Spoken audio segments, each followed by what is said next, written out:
안녕하세요. 행운파파입니다. 지금 거대한 대륙, 중국 경제가 끝을 알 수 없는 깊은 늪으로 빠져들고 있습니다. 단순히 경기가 조금 안 좋다거나 수출이 줄었다는 수준이 아닙니다. 지난 수십 년간 중국 성장의 80%를 지탱해온 부동산과 건설 시장의 심장이 말 그대로 멈춰버렸기 때문입니다. 중국 전역을 한번 돌아볼까요? 지방 도시 곳곳에는 주인을 찾지 못한 유령 도시와 공사가 중단되어 녹슨 크레인만 덩그러니 남은 아파트 뼈대들이 흉물처럼 방치되어 있습니다. 한때 부동산 불패의 상징이었던 헝다와 비구이 위안, 이름만 들어도 아실 이 거대 공룡들의 몰락은 정말 상상을 초월하는 수준입니다. 먼저 중국 부동산의 위기의 시발점이었던 헝다는 이미 2024년 1월에 홍콩 법원으로부터 공식적인 청산 명령을 받았습니다. 당시 이들이 짊어지고 있던 빚이 얼마였는지 아시나요? 무려 460조 원이 넘습니다. 우리나라 1년 국가 예산과 맞먹는 돈을 빚으로 지고 있었던 거죠. 단 2년 동안 기록한 손실만 150조 원이라니. 사실상 기업의 수명은 진작에 끝났다고 봐야 합니다. 결국 작년 8월에는 증시에서도 완전히 퇴출당하며 한 시대의 종말을 고했습니다. 또 다른 거대 공룡인 비구이 위안 역시 약 170조 원이 넘는 부채를 감당하지 못해 최근까지도 법원에서 청산 위기를 겨우겨우 넘기며 살얼음판을 걷고 있는 건 마찬가지고요. 그런데 이게 단순히 기업 몇 곳의 위기로 끝날까요? 수치가 보여주는 현실은 훨씬 더 참혹합니다. 실제로 최근 중국의 부동산 투자는 매년 10%씩 곤두박질 치고 있고, 건물을 짓는 데 필수적인 철강 소비량은 한 해에만 무려 13% 가까이 폭락했습니다. 대형 건설사들이 무너지고 국가가 하던 건설 사업까지 중단되니 제철소에서 찍어낸 철근을 사줄 사람이 아예 사라져버린 겁니다. 말 그대로 철강 수요가 증발해버린 거죠. 하지만 진짜 무서운 폭탄은 따로 있습니다. 공식 수치로 다 잡히지 않는 약 8경 원에 달하는 중국 지방 정부의 부채 폭탄입니다. LGFV라고 불리는 이 지방 정부의 자금 조달 기구들은 그동안 땅을 팔아서 그 돈으로 빚을 갚고 다시 신도시를 짓는 방식으로 덩치를 키워왔습니다.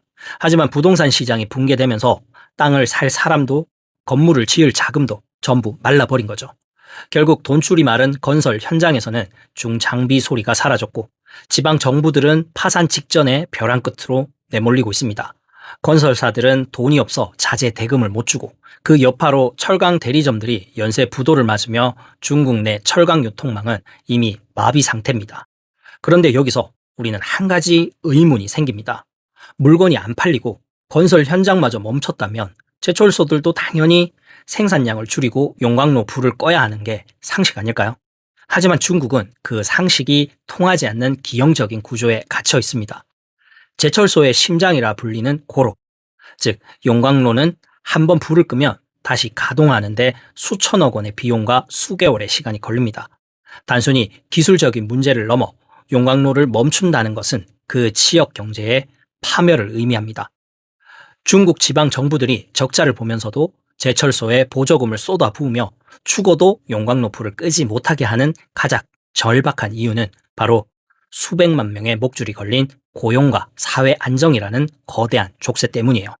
지금 중국 대륙의 청년 실질 실업률이 얼마나 처참한지 아시나요? 공식적인 발표는 10%대지만 실제 현장에서는 40%가 넘는다는 분석이 나올 만큼 중국 청년들은 지금 사상 최악의 취업난에 비명을 지르고 있습니다. 이런 상황에서 직접 종사자만 약 500만 명, 연간 산업까지 합치면 수천만 명의 생계가 걸린 거대 제철소의 용광로를 꺼버린다는 건 단순히 공장을 멈추는 게 아니라 그 지역 사회 전체를 붕괴시키겠다는 선언이나 마찬가지거든요. 실제 중국 철강의 심장이라 불리는 허베이성 같은 곳은 도시 전체가 제철소 하나로 먹고 사는 구조입니다. 공장이 멈추면 시장 상인부터 운송기사까지 줄줄이 길거리에 나앉게 되니 중국 공산당 입장에서는 기업이 적자를 보는 것보다 수백만 명의 실업자가 거리로 쏟아져 나와 체제 불만 세력으로 변하는 걸 수만 배는 더 두려워하고 있습니다. 그래서 지방 정부들은 이미 자본 잠식 상태에 빠진 좀비 기업들에게조차 천문학적인 보조금을 쏟아부으며 억지로 용광로에 숨통을 붙여놓고 있는 겁니다. 게다가 기술적인 문제도 정말 심각한데요. 제철소의 심장이라 불리는 이 거대한 고로는 한 번 불을 끄는 순간 내부에 남아있는 쇳물이 굳어버리면서 설비 자체가 못쓰게 될 위험이 큽니다. 대형 고로 하나를 다시 가동하는 데만 최소 1,000억 원에 달하는 비용과 수개월의 시간이 걸리니 중국 기업들 입장에서는 팔면 팔수록 적자지만 멈추는 것보다 낫다는 절박한 심정으로 물건을 찍어내고 있는 거죠. 하지만 중국 내수시장은 이미 말씀드린 부동산 붕괴 때문에 이 물량을 받아낼 힘이 완전히 사라졌습니다. 결국 갈 곳을 잃은 어마어마한 양의 철강제들은 전 세계 시장을 향해 원가 이하의 헐값으로 무차별적으로 쏟아져 나오기 시작했습니다. 이게 바로 전 세계 경제를 공포로 몰아넣고 있는 디플레이션의 수출입니다. 실제로 작년 한 해 동안 중국이 전 세계로 밀어낸 철강은 무려 1억 1,900만 톤입니다. 이 숫자 감이 오시나요?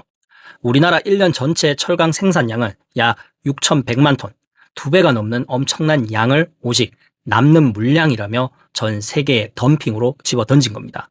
이 무차별적인 융단 폭격의 가장 최전방에서 아무런 방패도 없이 고스란히 그 충격을 받아내고 있는 것이 바로 우리 대한민국 철강 업계입니다. 지금 우리 철강사들이 처한 상황은 단순히 경기 침체 그 이상입니다. 비닐의 원재료인 나프타 수급 대란을 떠올려 보시면 지금 철강업계가 왜 비명을 지르는지 그 이유를 정확히 알 수 있습니다. 비닐을 만들 나프타가 없어서 공장이 멈추는 것처럼 지금 우리 철강사들은 쇳물을 끓일 재료를 들여오는 입구에서부터 거대한 장벽에 가로막혀 있습니다.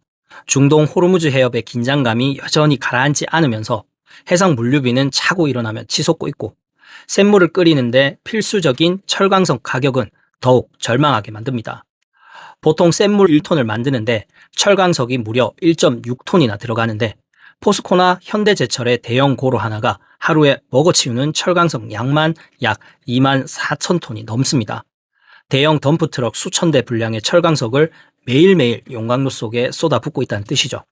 불과 2023년 초반까지만 해도 톤당 80에서 90달러 선이었던 철강석 가격이 한때 140달러를 넘어서며 정점을 찍더니 지금 2026년 현재까지도 톤당 100달러 선 아래로 쉽게 내려오지 않는 고공행진을 이어가고 있거든요. 하루에 2만 톤 넘게 쓰는 원재료 값이 톤당 10달러만 올라도 공장 하나당 하루에 수억 원, 한 달이면 수백억 원의 추가 비용이 그냥 공중으로 날아가는 셈입니다. 여기에 쇳물을 녹일 때 들어가는 제철용 유연탄 가격 역시 통제할 수 없는 수준까지 올라버린 상태죠. 특히 철강사들을 더 고통스럽게 만드는 건 눈덩이처럼 불어난 전기요금입니다. 최근 몇 년 사이 산업용 전기요금이 단계적으로 계속 인상되면서 2022년 초반까지만 해도 산업용 전기요금은 킬로와트 시당 약 110원 수준이었습니다. 그런데 지금 2026년 현재는 약 160원대를 훌쩍 넘어서며 50% 가까이 폭등한 상태입니다. 현대제철 같은 곳은 전기요금이 딱 1원만 올라도 연간 비용이 100억 원씩 늘어납니다. 최근 몇 년간 누적된 인상폭을 다 합쳐보면 1년에 약 5천억 원, 그러니까 매달 400억 원이 넘는 돈이 전기료 고지서에 추가로 찍혀 나오고 있는 셈이죠. 전기료 제품의 원가의 10% 이상이 오직 전기료로 채워지는 이런 상황에서 전기료를 사용하는 현대제철 같은 기업들은 제품을 만들기도 전에 이미 원가 경쟁력에서 치명적인 타격을 입고 시작하는 겁니다. 실제로 원재료와 에너지 비용은 나날이 폭등하고 있는데 이게 바로 제조업의 심장을 갉아먹는 첫 번째 위기인 비용 폭탄입니다. 그런데 진짜 비극은 물건을 만들어 내놓는 출구에서 벌어지고 있습니다. 힘들게 비싼 돈을 들여서 원재료를 사오고 어렵게 공장을 돌려 제품을 만들었는데 막상 시장에 나가보니 중국산 철강제들이 우리가 도저히 맞출 수 없는 헐값으로 깔려 있는 겁니다. 이건 정상적인 경쟁이 아닙니다. 중국 정부의 보조금을 등에 업고 적자를 보면서까지 밀어내는 이른바 덤핑 공세 앞에서는 세계 최고의 효율을 자랑하던 우리 제철소들도 버텨낼 재간이 없는 거죠. 결국 원가는 비싸게 들었는데 판매가는 중국산 때문에 오히려 낮춰야만 하는 이 숨막히는 샌드위치 압착 구조가 현재 우리 철강업계의 잔인한 현실입니다. 팔면 팔수록 적자가 눈덩이처럼 불어나는 상황에서 기업들이 선택할 수 있는 마지막 카드는 결국 하나뿐이었습니다. 바로 우리 산업의 자부심이었던 용광로에 불을 끄는 연쇄 셧다운입니다.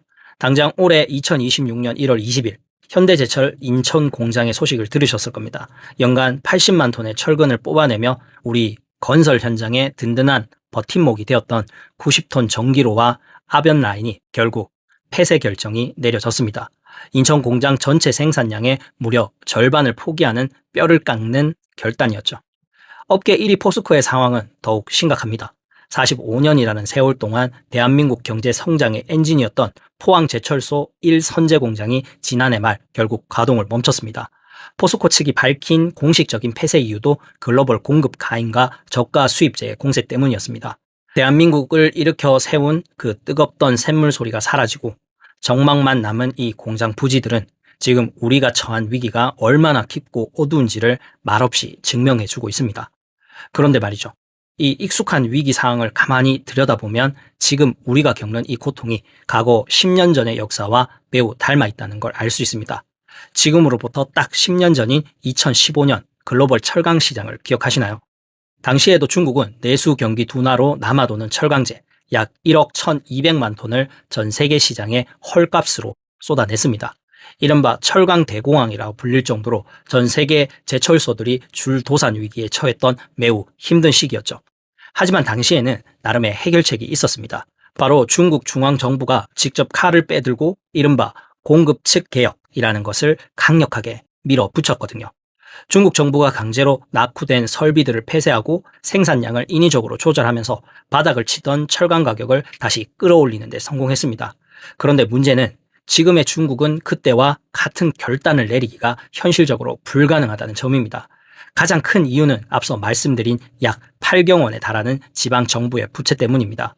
이 8경 원이라는 숫자가 잘 실감이 안 나실 텐데요. 대한민국 1년 국가 예산 700조에 무려 100배가 넘는 천문학적인 금액입니다. 중국 지방정부들은 이 거대한 빚더미를 버티기 위해 수단과 방법을 가리지 않고 자금을 융통해야 하는 상황입니다. 그동안은 땅을 팔아서 그 빚을 갚아왔지만 부동산 시장이 무너진 지금 남은 건 지역 내 기업들의 세금과 고용뿐입니다. 만약 중앙정부가 공급을 줄이겠다며 지방의 용광로 불을 강제로 꺼버리면 그 즉시 지방정부의 수입은 끊기고 수많은 노동자가 실업자로 전락하게 됩니다. 경제가 극심하게 침체된 상황에서 일자리까지 잃은 노동자들이 거리로 쏟아져 나오는 것을 중국 지도부는 그 무엇보다 두려워하고 있습니다. 결국 지금의 중국은 내부가 골마 터지고 있음에도 불구하고 멈추지 못한 채 계속해서 센 불을 찍어내야만 하는 막다른 길에 몰려 있는 겁니다. 이런 구조적 한계는 우리에게 쏟아지는 이 저가 공세가 단순히 몇 달 지나면 끝날 일시적인 현상이 아니라는 것을 명확하게 보여줍니다. 우리 철강사들이 단순히 비용 절감만으로는 이 파도를 넘을 수 없다고 판단하는 이유도 바로 여기에 있죠. 그렇다면 우리를 향한 이 끝없는 밀어내기 폭격 앞에 글로벌 시장은 그저 지켜만 보고 있을까요? 당장 올해인 2026년을 기점으로 전 세계가 쌓아 올리고 있는 거대한 무역 방어벽의 실체를 하나씩 들여다보면 그 실체는 생각보다 훨씬 더 견고하고 단단합니다. 가장 앞장서서 거대한 빗장을 걸어 잠근 건 역시 미국과 유럽연합입니다. 미국은 중국산 철강 관세를 최고 50%까지 끌어올려 사실상 수입 금지에 가까운 조치를 유지하고 있고 유럽연합 역시 올해 1월 1일부터 탄소 국경 조정 제도인 CBAM을 본격 가동하며 실질적인 탄소 비용을 부과하기 시작했습니다. 멕시코와 브라질 같은 국가들도 중국산 철강에 최대 50% 관세 장벽을 세우며 방어 행렬에 동참했죠. 우리 정부 역시 올해 2월 중국산 열연 강판에 최고 33%의 반덤핑 관세를 부과하기로 결정했습니다. 특히 주요 수입 업체들과 5년간의 가격 약속을 맺으면서 국내 시장 가격을 정상화할 실질적인 방패를 마련했습니다. 물론 이런 조치가 건설 원가 상승이라는 부담으로 이어질 수 있겠지만 국가기관 산업인 철강 생태계의 붕괴를 막기 위한 불가피한 선택이라 볼 수 있습니다. 상황이 이쯤 되자 중국 정부도 올해부터 일부 품목에 대해 수출 허가제라는 것을 도입하며 속도 조절에 나선 모양새지만 속내를 들여다보면 물량을 줄이기보다 돈이 안 되는 범용 제품은 버리고 고부가 가치 제품으로 수출 구조를 바꾸겠다는 치밀한 전략 수정에 가깝습니다. 결국 우리 철강사들이 저가 시장에서는 물량 공세에 치고 고가 시장에서는 기술 수출에 끼어버린 샌드위치 위기가 심화되고 있는 겁니다. 하지만 지금의 연쇄 셧다운을 단순한 패배로만 볼 수는 없습니다. 살기 위해 썩은 살을 도려내는 뼈를 깎는 체질 개선의 과정이기 때문이에요. 중국이 쉽게 따라올 수 없는 영역인 자동차용 초고장력 강판이나 방위산업 소재 해상풍력 하부 구조물 같은 압도적인 기술 장벽 뒤로 산업의 근간을 옮기고 있는 중입니다. 지난 40년 동안 익숙했던 양의 시대를 끝내고 누구도 대체할 수 없는 지뢰 시대로 넘어가기 위한 치열한 생존 투쟁인 셈이죠. 중국의 깊은 부동산 늪이 언제쯤 바닥을 치고 올라올지, 그 흙탕물이 언제까지 우리를 괴롭힐지는 사실 중요하지 않을지도 모릅니다. 분명한 건 우리가 알던 철강의 시대는 이미 끝났다는 사실입니다. 중국이 멈추지 않는 한 적과 물량 공세는 계속될 것이고, 우리가 짊어진 비용의 무게 역시 결코 가벼워지지 않을 겁니다. 결국 지금의 연쇄 셧다운은 단순한 후퇴가 아닙니다. 싸구려 물건으로 승부하던 과거의 낡은 옷을 가감히 벗어던지고 누구도 대체할 수 없는 초격차 기술이라는 새로운 생존 갑옷을 입기 위한 처절한 몸부림입니다. 이제 우리에게 남은 선택지는 하나뿐입니다. 중국이 따라올 수 없는 높이로 기술 장벽을 쌓아 올리거나, 아니면 이 거대한 파도에 휩쓸려 사라지거나, 차가워진 용광로의 불씨가 다시 타오를 때는 과거의 샘물이 아닌 세계를 선도하는 전기차용 고효율 강판이나 지능형 소재가 그 자리를 채워야만 합니다. 변화의 한복판에서 우리가 내릴 뿌리는 막연한 희망이 아니라 이 냉혹한 현실을 직시하는 냉정한 생존 본능이어야 합니다. 오늘 준비한 이야기는 여기까지입니다. 지금까지 행운파파의 인사이트였습니다. 감사합니다.